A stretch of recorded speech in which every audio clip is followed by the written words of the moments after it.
अरे फ्रंट पे आ जाओ, शुरुआत करो। नमस्कार साथियों, कैसे हैं आप सब। स्वागत करता हूं बेटा बिहार के सबसे विश्वसनीय परिवार में। एक बार हमारे साथ सारे बच्चे जुड़ जाएंगे बेटा। सुबह हो चुकी है और आज की सुबह में हम कुछ करने वाले हैं धमाल आपके साथ। पूरी टीम आपके साथ बेटा खड़ी हुई है यहाँ पे और बिल्कुल बेटा जोशो जज्बे और जुनून के साथ हम आपके साथ जुड़ चुके हैं बेटा, क्योंकि आज तो संडे है और मुझे पता है कि आज आप फंडे बनाने वाले हो। आज फंडे नहीं होगा। सर बताइए क्या करने वाले आज आप। तो प्यारे बच्चों, आज होने वाली है आपकी अग्नि परीक्षा 2.0। जितना भी अभी तक आपने पढ़ लिया है, जितनी भी चीजें आपने ज्ञान अर्जित कर लिया है, वो सब का होने वाला है टेस्ट। चाहे वो हमारे आर्ट साइड के साथी हो, चाहे हमारे साइंस साइड की हो, इंग्लिश मीडियम, हिंदी मीडियम, सब का होने वाला है आज आपका टेस्ट। तो ऑब्जेक्टिव सेशन कक्षा 12, आपकी तैयारी क्या कहते हैं सर? बिल्कुल सर, बिल्कुल बिल्कुल। और सभी साथी हमारे इंतजार भी कर रहे हैं कि जैसा कि उन लोगों को बताया गया था उस समय से पहले आकर के इंतजार कर रहे हैं। और ये ऐसा लग रहा है कि आज वो पूरी तैयारी करके आए हैं। क्या कुलदीप सर? पूरी तैयारी करके आए हैं और वो चाहते हैं कि बस जल्द से जल्द उनके सामने क्वेश्चन हो और वो उसका पोस्टमार्टम कर रहे हो। क्यों कुलदीप सर, क्या कहते हैं? हाँ, तो सभी साथियों को बेस्ट ऑफ लक। एकदम अच्छे से तैयारी करके कल रात को आप आए हैं, मुझे पता है। और बिना देर के बच्चों की बहुत आप लोग इंतजार कर चुके हैं। स्टार्ट करते बेटा इस महामुकाबले को और बेस्ट ऑफ लक सभी बच्चों को। सर सभी लोग कहते हैं बच्चों, शुरुआत करते हैं। Dinesh sir, stage is yours. मोटका भैया शुरू करने जा रहे हैं। चलिए प्यारे बच्चों, नमस्कार। मैं आप सभी का स्वागत करता हूं। आप सभी को सुप्रभात, राधे राधे, हर हर महादेव, जय श्री राम। जैसा कि आप सभी साथी खूब अच्छी जैसा कि आप सभी लोग खूब अच्छे से तैयारी करके आए हैं आज एक नया इतिहास बनाने के लिए, आज अपने इस परिवार में एक नया परचम लहराने के लिए, कि आज ये साबित करने के लिए कि मेरे सभी साथी आप सब लोग जो है खूब मन तन से पढ़ के आए हो। यानी पिछले 6 महीने से हम सभी ने आप सबके लिए रात दिन एक कर दिया है। आज आप सब लोग टेस्ट के माध्यम से बता दोगे, जिसमें से पहले हिंदी का क्वेश्चन है। हिंदी का प्रश्न 20 प्रश्न है, उसके बाद अंग्रेजी का होगा। फिर ऐसे ऐसे आपका क्रम आपको सर बताते जाएंगे कि कौन सा सब्जेक्ट है। 20 प्रश्न है, ऑब्जेक्टिव क्वेश्चन है, very very most important question सभी होंगे। आप सब लोग साथियों स्किप मत करिएगा। आप सबसे सिर्फ एक जो है गुरु दक्षिणा है कि वीडियो को शेयर कर दो। जितनी स्टडी ग्रुप है हर जगह आप सब लोग इसको जो है शेयर कर दो और स्टेटस लगा दो मेरे साथी। आज आप सबकी ये बहुत बड़ी अग्नि परीक्षा है और आज अपने आप को ये दिखा देना है कि आखिरकार हम लोग बिहार के लाला हैं। बिहार, एक बिहारी सब पे भारी होता है। प्यारे साथियों, आप सबके अंदर वो जज्बा है, वो जुनून है कि आज समझ लीजिए आपकी अर्धवार्षिक परीक्षा तक हो रही है, क्योंकि पूरे पूरे 6 महीना हो चुके हैं। पहला प्रश्न आप सबके सामने है। आप सभी को बेस्ट ऑफ लक। मेरे पूरे विद्याकुल परिवार की तरफ से अनंत अनंत शुभकामनाएं। हर कोई बच्चा टॉपर हो आज के टेस्ट में। पहला प्रश्न आप सबके सामने है, आप सभी साथी जवाब दीजिएगा और एक बार वीडियो को शेयर कर दीजिएगा। कोई बच्चा स्किप नहीं करेगा, क्योंकि आप सबकी आज ये होने वाली है महाअग्नि परीक्षा। पहला प्रश्न आप सबके सामने है, सभी प्रश्न में नंबरिंग है। आप सब लोग बिल्कुल आराम से 20 क्वेश्चन होगा, 20 प्रश्न होगा, आप सबको जवाब देना है। चलिए आप सब लोग देखिएगा। पहला प्रश्न है, गीतावली किसकी रचना है? प्यारे साथियों, मैं आप सभी को सिखाया था कि गीतावली यानी कि आप सबको बताया था सूरदास का नाम आप सब लोग जानते हैं गीतावली। लेकिन आपको मालूम होना चाहिए, बहुत से लोग गीतावली नाम देख के ना क्या लगा देते हैं, ये तो सूरदास होना चाहिए। लेकिन आंसर क्या होगा प्यारे साथियों? आंसर होगा डी, बिल्कुल सही जवाब हो जाएगा। क्योंकि गीतावली और क्या हो जाएगा, दोहावली, और क्या हो जाएगा, श्री कृष्ण गीतावली, ये सभी किसकी रचना है? श्री कृष्ण गीतावली, ठीक है ना। गीतावली, रामचरितमानस, ये सभी किसकी रचना है? बोलो भाई जल्दी से बताओ किसकी रचना है। आप सभी साथी बताओगे गुरुजी ये तो तुलसीदास की रचना है। आंसर डी बिल्कुल सही जवाब हो जाएगा। अब बोलोगे गुरुजी सूरदास की भी रचना कौन सी हो सकती है? आप सबको अगर आपसे पूछेगा, वेरी वेरी मोस्ट इंपॉर्टेंट, सूर सागर, सूर सारावली, ये सब रचना आपसे पूछेगा, वेरी वेरी मोस्ट इंपॉर्टेंट, ये किसकी हो जाएगी? सूरदास की हो जाएगी। अरे भाई नाभादास की अगर पूछेगा तो मैं ट्रिक बताया हूं, आप सबको याद है ना? क्या बताया हूं? एबीसी नाभादास, एबीसी नाभादास याद रखना ट्रिक ना। ए का मतलब हो जाएगा अष्टयाम हो जाएगा, ए का मतलब अष्टयाम, और बी का मतलब हो जाएगा भक्तमाल हो जाएगा, और सी का मतलब हो जाएगा छप्पय। प्यारे साथियों, ये सभी क्वेश्चन जो है वेरी वेरी मोस्ट इंपॉर्टेंट है। आज जितना मैं ट्रिक बताते चलूंगा, जो विद्याकुल परिवार का सदस्य आज तक नहीं होगा ना, वो स्क्रीनशॉट करके आप सब लोग लिख लीजिएगा। देखिएगा यही 20 प्रश्न से आप सबको कितना आ जाएगा। प्रश्न नंबर 2, गोस्वामी तुलसीदास हिंदी के कैसे महाकवि है? कैसे महाकवि है? बोर्ड एग्जाम में पूछा हुआ प्रश्न है, वेरी वेरी मोस्ट इंपॉर्टेंट है। जवाब दीजिएगा, जाति महाकवि। आंसर क्या हो जाएगा? ए बिल्कुल सही जवाब हो जाएगा। अगला प्रश्न बताओ भाई, नाभा दास की रचना कौन सी है? प्यारे बच्चों, एक आपको ना एक एकदम बताऊंगा मसाला, जिसको आप सब लोग कहते हो देसी जुगाड़, इसे याद रखिएगा। नाभा दास की रचना कभी गलत नहीं होगी। एबीसी नाभा दास, बस यही याद रखिएगा, एबीसी नाभा दास। ए का मतलब हो जाएगा अष्टयाम हो जाएगा लला, और बी का मतलब हो जाएगा क्या? भक्तमाल हो जाएगा, और सी का मतलब क्या हो जाएगा? सी का मतलब छप्पे हो जाएगा। प्यारे साथियों, यहां पे देखो नाभा दास की 3 रचना में कुछ दिख रहा है क्या? बिल्कुल दिख रहा है गुरुजी, अष्टयाम, आंसर बी हो जाएगा। और तुलसीदास किसकी रचना है बताओ? तुलसीदास निराला की रचना है। पंडित महाप्राण सूर्यकांत त्रिपाठी निराला, मैला आचरण फणीश्वर नाथ रेणु का है, और कहरनामा जो है ये मलिक मोहम्मद जायसी का है। तो प्यारे साथियों, आंसर क्या लगाओगे? बी बिल्कुल सही जवाब है। अगला प्रश्न देखिएगा, अगला प्रश्न है, निम्न में कौन सा सर्वनाम नहीं है? सर्वनाम की संख्या टोटल 11 होती है, और 11 में क्या हो जाएगी? मैं तुम आप याहवाह, मैं तुम आप याहवाह, जो सो कोई कुछ कौन क्या, जो सो कोई कुछ कौन क्या, कोई कुछ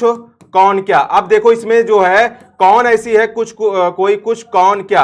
अब इसमें देखो कौन सी ऐसी जो है सर्वनाम है जो नहीं है? मैं तुम आप, ये भी है, ये भी है, ये भी है। तथा नहीं है, फिर तथा है क्या भाई? तथा अव्यय है। प्यारे साथियों, तथा क्या है? तथा अव्यय है। पूछ रहा है कौन सा नहीं है? डी बिल्कुल सही जवाब हो जाएगा। प्यारे साथियों, डी बिल्कुल सही जवाब है। अगला प्रश्न, जायसी किस धारा के कवि हैं? निर्गुण धारा के कवि हैं या सगुण धारा के हैं? बताओ जल्दी से। निर्गुण धारा, ध्यान देना, भक्ति काल को 2 भागों में विभाजित किया गया, निर्गुण और सगुण। निर्गुण की बात किया जाए तो निर्गुण में जो है आप सबको पता होना चाहिए, जायसी जी आते हैं सूफी काव्य धारा के। आंसर ए बिल्कुल सही जवाब है। उसने कहा था किसकी कहानी है? उसने कहा था। प्यारे साथियों, आप लोग बस एक बात याद रखिएगा, बस याद रखिएगा, बस इनकी, क्योंकि गुलेरी जी की मात्र तीन कहानी है, और बी का मतलब हो जाएगा क्या? बुद्धू का कांटा, क्या? बुद्धू का कांटा। और क्या हो जाएगा भाई? यू का मतलब हो जाएगा क्या? उसने कहा था, उसने कहा था। और एस का मतलब क्या होगा? एस का मतलब हो जाएगा सुखमय जीवन। अब देखो भाई, यहां पे देखिए कोई आंसर क्या मिल रहा है। यहां पे उसने कहा था किसकी कहानी है? चंद्र शर्मा गुलेरी की है, क्योंकि यहां पे देखो ये दिख रहा है, और ये 1911 में, ये भी 1911 में, और ये 1915 में रचित है। आंसर बी बिल्कुल सही जवाब हो जाएगा। अगला प्रश्न है, मीरा ने अपना प्रियतम किसे माना है? मीरा ने अपना प्रियतम श्री कृष्ण को माना है। आंसर क्या होगा? बी बिल्कुल सही जवाब हो जाएगा। देखिए प्रश्न संख्या 8 पे, बीजक। बीजक किसकी रचना है? भैया कबीरदास की एकमात्र रचना क्या है? बीजक है, जो कि आपको पता है ये 3 भागों में विभाजित है। 3 भागों में, किसमें? साखी शबद रामायणी, क्या? साखी शबद रामायणी में विभाजित है। अगर बात किया जाए कबीरदास जब पढ़े लिखे नहीं थे भैया, तो रचना कैसे रचे? तो यहां पे ध्यान देना, कबीरदास के एक शिष्य का नाम आप सब लोग को मिलता है। वो शिष्य का नाम क्या है? धर्मदास। और धर्मदास ने 1464 ईस्वी में बीजक जो है रचना का संकलन किए हुए हैं। बोलो बाकी बिहारी लाल की जय। आंसर होगा ए बिल्कुल सही जवाब हो जाएगा, कबीरदास। बीजक किसकी रचना है? कबीरदास की है। अगला प्रश्न देखिएगा भाई, निम्न में कौन सी रचना तुलसीदास की है? शिवा बावनी किसकी है? शिवा बावनी आपको मालूम होना चाहिए भाई, भूषण की है। मसलनामा किसकी है? मसलनामा जायसी की है। लहर किसकी है? लहर जो है किसकी है? जयशंकर प्रसाद की है, क्या? जयशंकर प्रसाद की है। अब उसके बाद एकमात्र ऑप्शन बचेगा, तुलसीदास की दोहावली है। आंसर डी बिल्कुल सही जवाब हो जाएगा। प्यारे साथियों, निम्न में भूषण की रचना कौन सी है? इनमें भी आप सबको मैं ट्रिक बताया हूं, देसी जुगाड़ याद रखिएगा। क्या? एसएससी भूषण पास हो गया। एसएससी का मतलब, एस का मतलब शिवराज, ध्यान देना, शिवराज भूषण हो जाएगा। और क्या हो जाएगा यहां पे? और एस का मतलब शिवा बावनी हो जाएगा, क्या? शिवा बावनी हो जाएगा। और एस का और सी का मतलब क्या हो जाएगा? जल्दी से आप सब लोग इसको बताओ भाई, जल्दी से बताओ क्या हो जाएगा, कमेंट के माध्यम से बताओ। प्यारे साथियों, आप सब लोग कमेंट के माध्यम से बताओ। छत्रसाल दशक, वेरी नाइस, छत्रसाल दशक। तो आंसर यहां पे ध्यान देना प्यारे साथियों, आंसर क्या हो जाएगा? निम्न भूषण की रचना है शिवा बावनी, बिल्कुल। सुखमय जीवन किसकी है? गुलेरी जी की है। 100 अजान एक सुजान किसकी है? बालकृष्ण भट्ट की है, बालकृष्ण भट्ट की है। अनामिका किसकी है? अनामिका किसकी है? पंडित सूर्यकांत त्रिपाठी निराला की है। यहां पर आंसर ए बिल्कुल सही जवाब हो जाएगा। अगला प्रश्न बताओ भाई, किसे लोकनायक कहा जाता है? याद करो बिहार के लाला को, किसे लोकनायक कहा जाता है? जल्दी बताओ किसे कहा जाता है? जयप्रकाश नारायण को, जो 5 जून 1974 को गांधी मैदान से अपना जो है संपूर्ण क्रांति का नारा दिए थे। आप सबको मालूम होगा। आंसर यहां पे जयप्रकाश नारायण जी को कहा जाता है क्या? लोकनायक। अगला प्रश्न है, उसने कहा था कहानी कब प्रकाशित हुई थी? इनकी अभी तक मात्र 3 कहानी है। तीनों कहानी का मैं नाम बताया। और पहला क्या था भाई? बुद्धू का कांटा में बताया, ये 1911। और दूसरा बताया उसने कहा था 1915। और उसके बाद में सुखमय जीवन बताया, ये जो है 1911। इनकी ट्रिक याद रखिएगा, तीनों रचना है, तीनों कहानी है, तीनों कहानी बस याद रखिएगा। बी से बुद्धू का कांटा, यू से उसने कहा था, एस का सुखमय जीवन। पूछ रहा है, ये बोर्ड में पूछा हुआ प्रश्न है, उसने कहा था कब प्रकाशित हुई थी? प्यारे साथियों देखिए 1915। आंसर लगा देना, बी बिल्कुल सही जवाब है। अगला प्रश्न है, देखिएगा अगला प्रश्न, मुकुल किसकी रचना है? प्यारे साथियों आप सब लोग याद रखना, सुभद्रा कुमारी चौहान क्या पास हो जाती है? एमटीबीएस पास हो गई। सुभद्रा कुमारी चौहान एमटीबीएस पास हो गई, पूरा इसी में स्वाहा हो जाएगा। एम का मतलब हो जाएगा मुकुल हो जाएगा, और आपको पता है ती का मतलब हो जाएगा त्रिधारा हो जाएगा, और बी का मतलब हो जाएगा बिखरे मोती हो जाएगा, और उसके बाद में एस का मतलब क्या हो जाएगा? एस का मतलब हो जाएगा सभा का खेल। बस आपका पूरा खेल खत्म। आप सब लोग बस इतनी बात याद रखिएगा, सुभद्रा कुमारी चौहान की बस इतनी एमटीबीएस पास हो गई। स्टार्टिंग की जो है, स्टार्टिंग की ये दोनों कविता है, स्टार्टिंग की ये दोनों कविता है, और लास्ट की ये दोनों क्या है? कहानी है। तो प्यारे साथियों क्वेश्चन पे आ जाओ, मुकुल किसकी रचना है? मुकुल देखो, एम का मतलब मुकुल हो जाएगा, सुभद्रा कुमारी चौहान का है, बी बिल्कुल सही जवाब है। अगला प्रश्न देखिएगा, बुद्धू का कांटा रचना किसकी है? बस आपको भी बताया, गुलेरी जी की। आंसर क्या हो जाएगा? बी बिल्कुल सही जवाब है, गुलेरी जी की है। अगला प्रश्न है, मोहन सो रहा था, व्याकरण का क्वेश्चन आ गया। अरे भैया रहा था, रही थी, रहे थे अगर आता है कंटिन्यूअस अंग्रेजी में आप सब लोग जानते होंगे, तो उसी को कहते हैं अपूर्ण। अब लास्ट में था है, इसका मतलब भूतकाल, तो अपूर्ण भूतकाल। आंसर क्या लगाओगे? बी बिल्कुल सही जवाब हो जाएगा।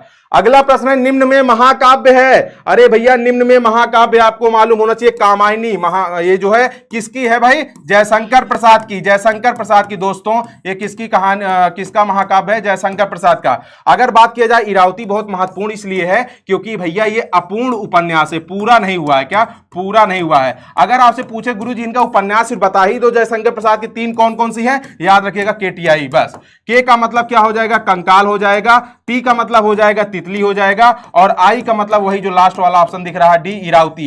ये अपने आप में अपूर्ण है, इसीलिए वेरी वेरी मोस्ट इंपॉर्टेंट है। और आंसू और लहर इनका काव्य संकलन है, महाकाव्य। सी आंसर बिल्कुल सही जवाब है, सी आंसर लॉक कर दिया जाए। अगला प्रश्न प्यारे बच्चों देखिएगा, जयप्रकाश नारायण का जन्म कहां हुआ था? जयप्रकाश नारायण का जन्म सिताब दियारा में हुआ था। आंसर बी, अपने बिहार के लाला हैं, very very most important. Tulsidas के बचपन का नाम, आप सबका जब जन्म हुआ होगा ना तो आप सब लोग रोए होगे, की होगे ना, लेकिन जब तुलसीदास का जन्म हुआ था ना, इनके मुख से आवाज निकला था राम, इसीलिए इनका बचपन का नाम क्या पड़ा? राम बोला। क्या नाम पड़ा? राम बोला।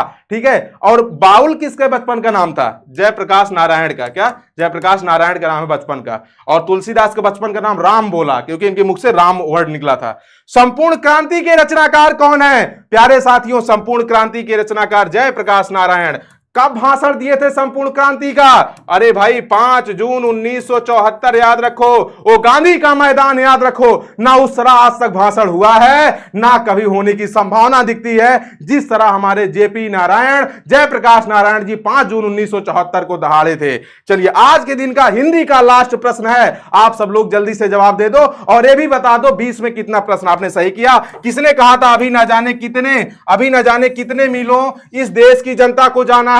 अरे भाई जवाहरलाल नेहरू को याद रखो, ये आपके जो है बिल्कुल संपूर्ण क्रांति के अध्याय में मिलते हैं। सी बिल्कुल सही जवाब है। प्यारे बच्चों कितना आंसर आप सब लोग सही किए एक बार आप सब लोग बता दो। 20 क्वेश्चन समाप्त हो गया, आपकी मातृभाषा हिंदी का पूरा 20 प्रश्न हो गए। अब जो है आप सबकी अंग्रेजी बोले तो इंग्लिश, भाई शुभम सर आप सबको 20 क्वेश्चन सॉल्व कराएंगे। मैं बिल्कुल शुभम सर का जो है स्वागत करूंगा आप सबके बीच। अगर आप सब लोग बेसब्री से इंतजार कर रहे हो शुभम सर का, तो एक बार तालियों से स्वागत करिएगा। और स्वागत है शुभम सर। धन्यवाद सर, धन्यवाद। मातृभाषा हिंदी है, घर की बाहर की भाषा अंग्रेजी है। भौकाली भाषा अंग्रेजी है। भौकाली भाषा इसको ठीक है, मातृभाषा हिंदी है, भौकाली भाषा अंग्रेजी है। और सर आप बताएं बच्चों का आंसर कैसा आ रहा था कमेंट में? सर मैं देख रहा हूँ सर बच्चे बिल्कुल मेहनत कर रहे हो, बिल्कुल जिस तरीके से मुझे देख रहा हूँ कि मतलब किसी का आंसर गलत ही नहीं है, तो मतलब की बार हिंदी 100 में 100। हाँ अरे क्या बात है सर, पढ़ाते भी तो आप खतरनाक तरीके से सर। नहीं सर बच्चे पढ़ते खतरनाक। बहुत बहुत धन्यवाद सर, बेस्ट ऑफ लक। चलिए good morning to all of you. शुरुआत करते बेटा एक शानदार सेशन की अंग्रेजी की। बेटा आपने मातृभाषा हिंदी को पढ़ लिया, मेरा भी बहुत लगाव है और मैं आपको अंग्रेजी भी बेटा हिंदी से अंग्रेजी में पढ़ाता हूं, हिंदी टू इंग्लिश रहती है। तो आइए एक घर की भाषा जो कि हम भौकाली भाषा भी बोलते हैं, अगर जिसको कुछ ना आता हो थोड़ा हाउ आर यू अगर आपको पता है तो आप बेहतर एक परफॉर्मेंस बना सकते हो अंग्रेजी में, है ना बाबू? How are you? I am fine and you? I am also fine. आओ तो बड़ा पहला क्वेश्चन तुम्हारे सामने आ रहा है। Mahatma Gandhi has written the lesson. Mahatma Gandhi ने कौन सा लेसन लिखा बेटा? तुमको याद होगा, प्रोज का पहला चैप्टर है। अब बता दो बेटा धड़ाधड़ जरा कमेंट करके, सारे बच्चे कमेंट करके बताएंगे बेटा कौन से महात्मा गांधी ने लिखा। तो बेटा याद रखना, महात्मा गांधी ने जो बेटा चैप्टर लिखा था उसका नाम था इंडियन सिविलाइजेशन एंड कल्चर। और एक क्वेश्चन बड़ा प्यारा बेटा आया था। क्या एक क्वेश्चन बड़ा प्यारा आया था? सारे बच्चे कमेंट करेंगे दबा के, my experiment with truth, my experiment with truth. बेटा किसने लिखा ये सारे बच्चे मुझे आंसर फटाफट करेंगे बेटा। एक बार सारे बच्चे लाइक करेंगे। मैं देख रहा हूं यार बच्चे भाई लाइक नहीं कर रहे हो यार, क्या मतलब चल रहा? हमारी आवाजें नहीं निकलेगी बिना लाइक के। एक बार दबा के लाइक करो, शेयर करो बेटा। चलिए यहां पे आई have a dream, I have a dream को किसने लिखा है? मार्टिन लूथर किंग ने लिखा। द आर्टिस्ट सेबी वाला चैप्टर किसने लिखा? सीगन ओया ने लिखा है। और दर्ज का ऑप्शन आप मुझे बताएंगे क्या होगा। फिलहाल माई एक्सपेरिमेंट विद ट्रूथ को किसने लिखा है आप बताएंगे। दूसरा क्वेश्चन बेटा यहां पे फेरोज वर्स लूरस वर्स एंट्रियन, जो फेरोज आए थे बेटा ये कहां के निवासी थे, ये कहां के थे? तो बहुत सारे बच्चे हर बार बेटा गलती करके आते हैं, वो मार के आते हैं रसिया। रसिया ना मारना बेटा, इसका आंसर होगा इजिप्ट। ठीक है, मिस्र के लोग थे। फेरोज लोग कहां के निवासी थे? तो ये बेटा कहां के थे? ये मिस्र के थे। अगले क्वेश्चन की तरफ बेटा बढ़ते हैं। यहां पे द पास्ट इज, अपना जो पास्ट है बेटा, जो अपना पुरनका कल्चर है, आज के हड़प्पा मोहनजोदड़ो के पहले वाला, वो कैसा है? वो आज भी क्या है? आज भी गायत्री मंत्र पढ़ते हो, सूरज देव को जल देते हो, तो क्या है वो? अलाइव है कि नहीं? ऐसे याद कर लो, जिंदा है कि नहीं? और डायनेमिक भी है, चलायमान है। बाकी सबकी सभ्यताएं खत्म हो गई हैं बेटा। लाइक करते रहो, दबा के लाइक करो एक बार। The Indian culture is the best example of, सारे बच्चे कमेंट करेंगे अपना भारत का कल्चर कैसा है। अरे अपना भारत का कल्चर वही है पीपल के छुआ में बाबू। ठीक है, यूनिटी एंड डाइवर्सिटी का मतलब क्या होता है? कोस कोस पे बदले पानी, आपने सुना होगा। अपने यहां कोस कोस पे पानी और वाणी बदल जाती है, तो मतलब एकता में भी क्या है? अनेकता में भी हमारे यहां एकता है। अगले क्वेश्चन की तरफ बेटा बढ़ते हैं। द वर्ड एरुडेशन, यह क्वेश्चन बेटा छप चुका है और आपको मैं बता रहा हूं ऐसे क्वेश्चन आपके एग्जाम में आते हैं, बिल्कुल मॉडरेट होते हैं, मॉडरेशन लेवल हाई होता है, लोग पहचान नहीं पाते। तो एरुडेशन का मतलब पता क्या होता है? इसका मतलब होता है जो डॉक्टर जाकिर हुसैन ने कही। लाइन कहां से ली गई है? यह लाइन ली गई है भारत इज माई होम से। राइटर कौन है? डॉक्टर जाकिर हुसैन है। और डॉक्टर जाकिर हुसैन ने बताया एरुडेशन का मतलब क्या होता है? ग्रेट नॉलेज, मतलब बहुत ज्यादा ज्ञान या महान ज्ञान के बारे में उन्होंने बताया हुआ है। अगले क्वेश्चन की तरफ बेटा बढ़ते हैं। नानू काका वाज इंस्टॉल्ड इन, ए बाबू जब नानू काका आए थे सुरती ठोकते हुए कहे ककुआ, कहे हाँ मामा, कहन हमको अपना कमरा दो, कह दिन खाती ना आए हो, कहन 2 दिन खाती ना आए हैं। तो उनको कहां रखा गया था? तो उनको रखा गया था कहां पे? ऑथर्स के बेडरूम में। ऑथर्स के बेडरूम में सुला दिया गया, ऑथर्स को बाहर कर दिया। कहते हैं ना, न पूछ कि मेरी मंजिल कहां है, अभी तो सफर का इरादा किया है, ना हारूंगा हौसला चाहे कुछ भी हो जाए। अगले 6 महीने तक मैंने अपने Shubham sir, Dinesh sir, Saurabh sir, Kuldeep sir, पूरे विद्याकुल परिवार से यह वादा किया है। अगला क्वेश्चन बेटा देखते हैं यहां पे। चलिए, the author had taken, Babu author कितने दिन का छुट्टी लिया था? जो ऑथर था कहे हेलो साहेब हमारे मामा आ रहे हैं, छुट्टी दे दीजिए 2 दिन का, हो हफ्ता भर रहने वाले। तो कितने दिन की छुट्टी लिए थे? 2 दिन। बहुत सारे बच्चे गलती करके आते हैं, इसको 5 डेज मार देते हैं, 6 डेज मार के आते हैं। गलती ना करना बेटा तुम, ठीक है। अगला क्वेश्चन, बाबू नानू काका दिल्ली क्यों आ रहे थे? बताएंगे सारे बच्चे, कमेंट करेंगे नानू काका दिल्ली क्यों आ रहे थे। अब बहुत सारे बच्चे को पता क्या पता होता है? उनको पता होता है क्या? स्पेंड समय ना, कुछ लोग, अधिकतर लोग आंसर मारते हैं टू पार्टिसिपेट अ कॉन्फ्रेंस, वो मंत्री के कॉन्फ्रेंस में आए थे। बाकी ऐसा कुछ नहीं था, वो मंत्री से मिलने आ रहे थे। इस क्वेश्चन को जाने मत देना, दबा के लाइक करो, शेयर करते रहो बेटा। The slum area densely populated by an isolated community is marked by, देखिए एक क्वेश्चन था, यह है line I have a dream का। और आई हैव अ ड्रीम चैप्टर को किसने लिखा है? मार्टिन लूथर किंग जूनियर ने लिखा है। तो वहां पे बताते कि जो स्लम एरिया था, जो गंदा वाला स्थान था, वहां पे एक ऐसी कम्युनिटी रहती थी, जनजाति रहती थी, जो कि पूरी तरीके से भरी हुई थी। तो उस जाति का क्या नाम था? तो वो कौन थे? वो लोग कौन थे? वो लोग घीटो लोग थे। कौन थे बेटा? वो लोग घीटो लोग थे। गलती मत कर देना। अगला question, king is regarded as one of the greatest. यहां पे देखिए, यहां पे किंग, किंग किसको बोला गया है? तो बेटा याद रखना, पूरे प्रोज में किंग एक व्यक्ति को बोला गया है। पूरे एक व्यक्ति को बोला गया है। वो कौन थे? वो मार्टिन लूथर किंग थे। कौन थे? मार्टिन लूथर किंग को बोला गया है। और पोएट्री में किसको किंग बोला गया? ध्यान से देखना, पोएट्री में किसको किंग बोला गया है? तो पोएट्री में बेटा जो स्नेक वाला चैप्टर था, उस सांप को वहां पे उसको किंग बोला गया है। ध्यान देना, गलती ना करना। चलिए आंसर क्या होगा यहां पे? किंग क्या? किंग को एक महान रूप में देखा गया है, और वो महान रूप पता क्या है? ऑरेटर्स होता है। ऑरेटर्स का मतलब होता है वक्ता। वक्ता का मतलब होता है बेटा जो भाषण देता है। अगला क्वेश्चन देखते हैं। द ऑथर एडवोकेट्स, देखिए यहां पे ऑथर ने किसकी बात कही है बेटा? ऑथर ने यहां पे नॉन वायलेंट की बात कही है। उन्होंने कहा गांधी जी की विचारधारा को बिना लाठी डंडे के क्या करना है? आपको आजादी लेनी है। ऑथर कौन? ऑथर कौन? ऑथर यहाँ पे Martin Luther King. Writer name कौन है यहाँ पे? Martin Luther King. और चैप्टर क्या है? I have a dream. अगला question, we are able to get verify variety of enjoyment due to. यहां पे क्या कहते हैं? कहते हैं we are able to variety of enjoyment due to. कहते हैं कि यहां पे हम क्या, यहां पे जो हमारा इंजॉयमेंट होता है इसको हम पाने में क्या होते हैं? सक्षम होते हैं। किस आधार पे? अपनी बुद्धिमत्ता के आधार पे। अगर तुमको लगता है एप्पल में खुशी मिलेगी, तुम एप्पल खरीद लोगे। अगर तुमको खुशी नहीं मिलेगी बेटा वन प्लस में, तुम वन प्लस भी नहीं खरीदोगे। अगला क्वेश्चन देखते बेटा यहां पे, और ये देखिए वी आर मोर फ्रेंडली। ये चैप्टर है आपका, पता कौन सा? ये चैप्टर है आपका नंबर चैप्टर 5, और जिसका नाम है क्या? Ideas that have helped Mankind. इसके राइटर है बर्ट्रैंड रसेल। तो यहां पे बेटा कहते हैं कि जब हम एक झुंड के साथ रहते हैं तो अपनी हम खुशी को ढूंढते हैं। ठीक है, चलिए लाइक कर दो बेटा, दबा के लाइक करो। न संघर्ष न तकलीफ और खाक मजा हो जीने में, और बड़े बड़े तूफान थम जाते हैं जब आग लगी हो सीने में। तो बेटा सीने में आग लगाए रखना, क्योंकि इसके बाद जो क्लास होने वाली शानदार होने वाली है। कहते हैं कि बाबू भाषा का उपयोग होने के बाद, भाषा का आविष्कार होने के बाद ऐसी कौन सी चीजें आई जो लोगों के अंदर चुल्ल मचा दी, मतलब एकदम लोग पगला गए। ठीक है, वो कौन सी चीज थी? तो बाबू फायर। वो क्या था? वो फायर था। क्या कि after language the second most important thing which help the Mankind was. कहते हैं कि भाषा का आविष्कार होने के बाद ऐसी दूसरी कौन चीज है जो लोगों के अंदर आग उत्पन्न कर दी? तो आगे था बाबू, आगवे के आविष्कार होने के बाद लोग पगला गए थे। ठीक है, अगला क्वेश्चन देखिएगा। The teacher who caught Sebi doing the god with the class. कहते हैं जिस टीचर ने सेबी को पकड़ा था क्लास के अंदर लौकी को पेंट करते समय, क्या दिया उसको? अवार्ड दिया? ना ना ना ना ना ना ना, उसको किसने किया? उसको उसने पनिश किया, लतिया दिया पकड़ के क्लास के अंदर। क्वेश्चन याद रखना, बहुत सारे लोग पता क्या सोचते हैं, बहुत सारे लोग हर बार, पिछली बार मैं देखा था अप्रिशिएट मार के आए थे। ये आंसर गलत होगा।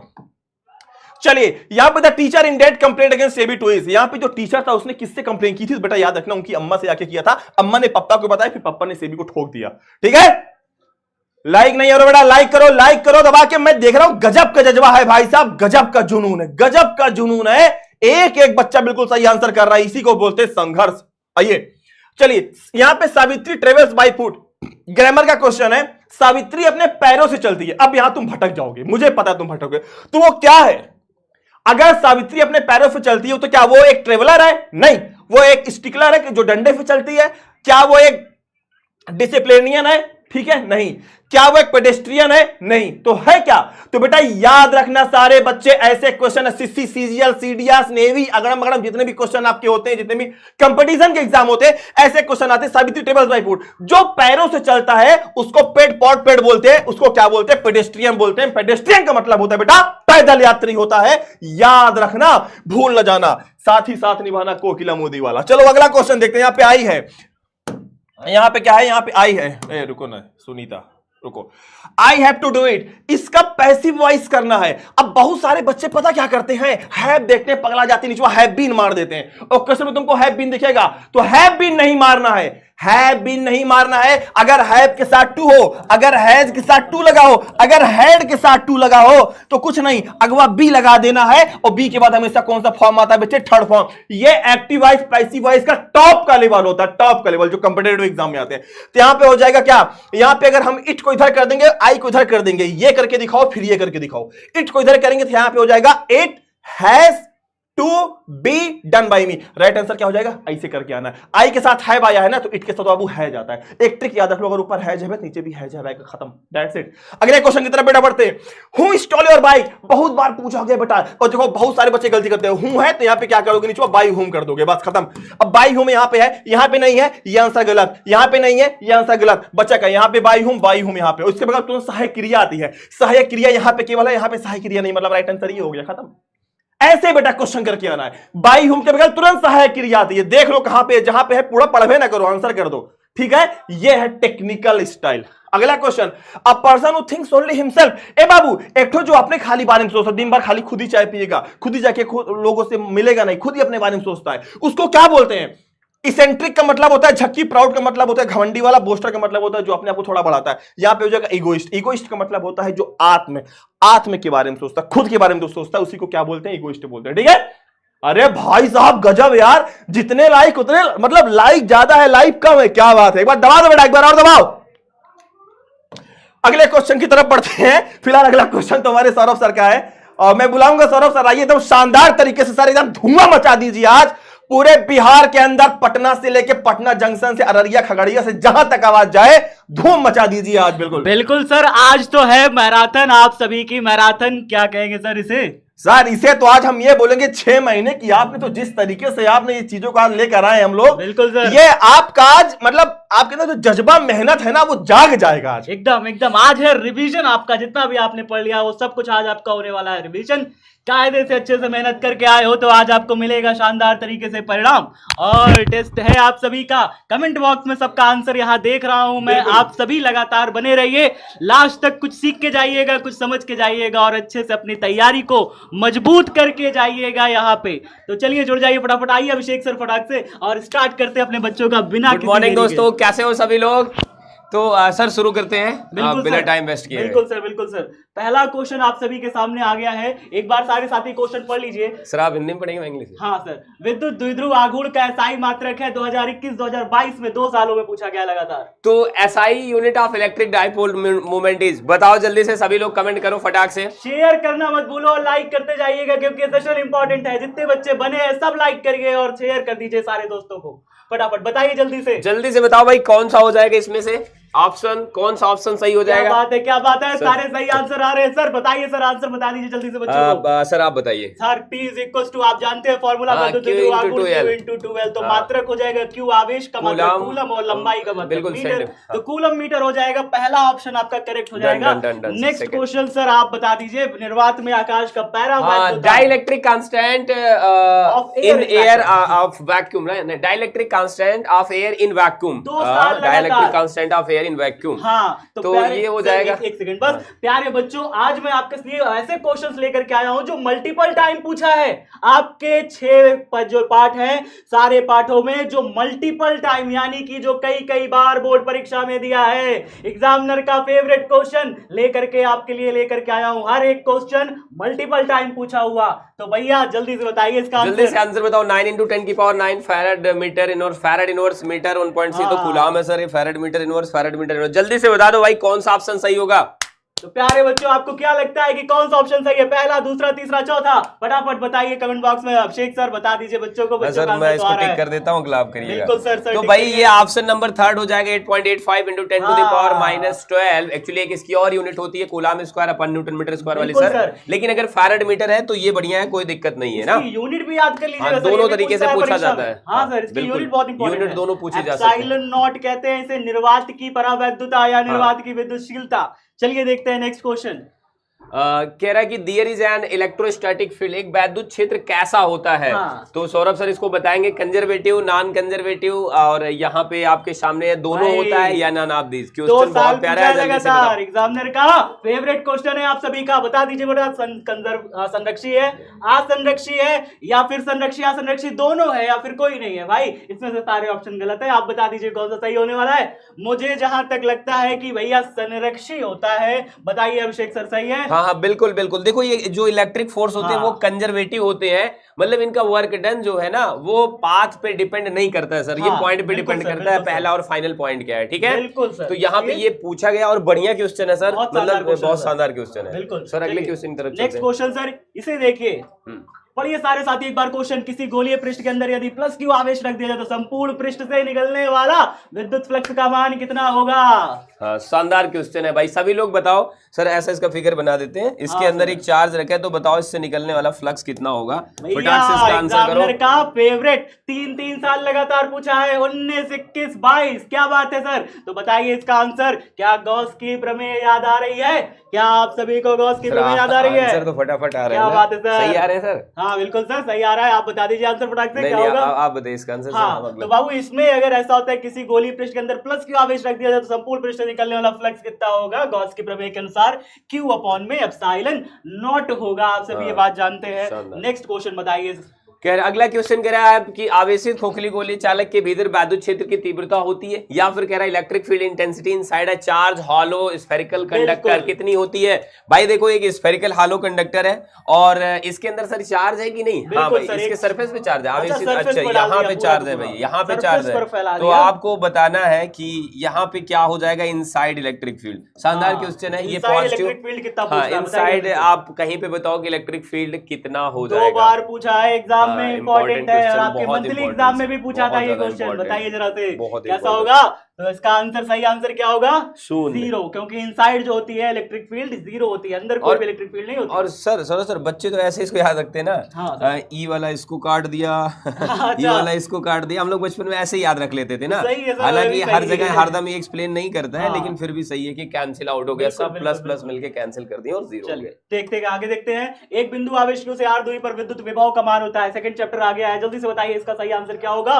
ये भी आपसे 2 बार परीक्षा में पूछा है, 21 और 23 में। तो इंपॉर्टेंट है, सारे इंपॉर्टेंट क्वेश्चन लेके आए हो। सेशन शेयर करना बनता है, शेयर कर दीजिए। लाइक एक बच्चा करके जाएगा, बिना लाइक किए नहीं जाओगे, तो लाइक जरूर से करिए ज्यादा से ज्यादा संख्या में। मैं देखना चाहता हूं आप अपनी उपस्थिति दर्ज कराते हो लाइक के थ्रू। लाइक जितना ज्यादा आएगा उतने बच्चे आप सारे रहोगे। तो अपनी उपस्थिति एक बार दर्ज करा दीजिए कि हाँ हम आए हैं, ठीक है। लाइक कर दीजिए सेशन को। चलिए बताइए, एक क्यू आवेश है, उससे r दूरी पर पूछ रहा है विद्युत विभव का मान कितना होता है। फॉर्मूला होता है, प्रूविंग हुई थी। बताइए सर कितना होता है, बता दीजिए एक बार बच्चों को। हाँ तो ये तो सौरभ सर ने प्रूव भी कराया था, मैंने भी अपनी क्लास में सर कराया, बेसिक है। तो देखो आप लोग जानते हो क्यू चार्ज से r डिस्टेंस पे v इक्वल्स होता है। हम तो सर ऐसे भी याद रख लेते ना k q बाई r, या फिर आप ऐसे याद करते हो 1/4 pi epsilon not q by r। And ये आपका ऑप्शन सही है, ये बस इजीएस्ट क्वेश्चन है, आपका डेफिनेशन से रिलेटेड है। आपका बिल्कुल पहला ऑप्शन है, करेक्ट हो जाएगा। चलिए नेक्स्ट क्वेश्चन देखिए। विभव प्रवणता बराबर होती है, the potential gradient is equal to. 11 और 21 में पूछा है, बताइए जल्दी से। परिभाषा में इसका अर्थ छिपा होता है। विभव प्रवणता यानी कि दूरी के सापेक्ष विभव का घटना। तो दूरी के जैसे जैसे बढ़ती जाती है विभव घटता जाता है आवेशों से। तो बताइए यहाँ पे क्या होगा, सही आंसर कौन सा होगा सर, बता दीजिए एक बार बच्चों को। देखो भाई इन लोगों को ये सर बताया गया है, आपने भी ड्राइव कराया होगा। देखो जैसे कोई चार्ज होता है, इससे जैसे जैसे दूर जाएंगे पोटेंशियल घटता जाएगा सर ना। तो ये वाला मुझे लगता है ये हाँ बिल्कुल यही आंसर सही हो जाएगा। नेक्स्ट बढ़ते हैं प्यारे बच्चों, फटाफट ऑप्शन आपका करेक्ट है। नेक्स्ट बढ़ते हैं। आवेशित चालक की ऊर्जा होती है, the energy of charge conductor is, क्या होती है भाई? ये बढ़िया क्वेश्चन है और इसका आंसर जल्दी से बताओ। 1/2 CV half CV square 1/2 C square भी और E इक्वल्स CV। जल्दी से बताओ क्या होगा इसका आंसर।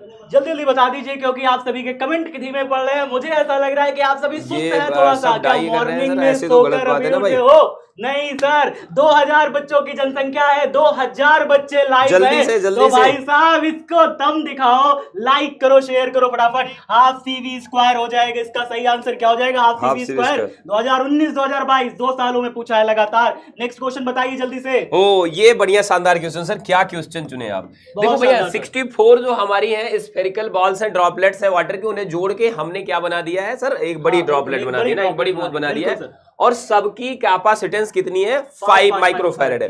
तो 64 को जोड़ा है सर ने, ट्रिक भी बताया था, मैंने देखा है कि जो 64 लिखा है इसका ले लो स्क्वायर रूट और 5 में बगल में गुणा कर दो। बस इन्हीं 2 नंबर को पकड़ो, आंसर ठोक के आगे बढ़ जाओ। ये हो जाएगा क्यूब रूट, क्यूब रूट ना सर। ये हो जाएगा 4 और ये हो जाएगा 5 और ये हो जाएगा 20 माइक्रोफैरेड, ठीक है ना। और सर ये वाला जो अक्सर रहता है ये भी पूछ लिया जाता है 125 बूंदों का, और एक का जो है 4 रहता है ना। तो इसका सेम क्यूब रूट ले लेंगे हम लोग और यहाँ पे इस तरह से मल्टीप्लाई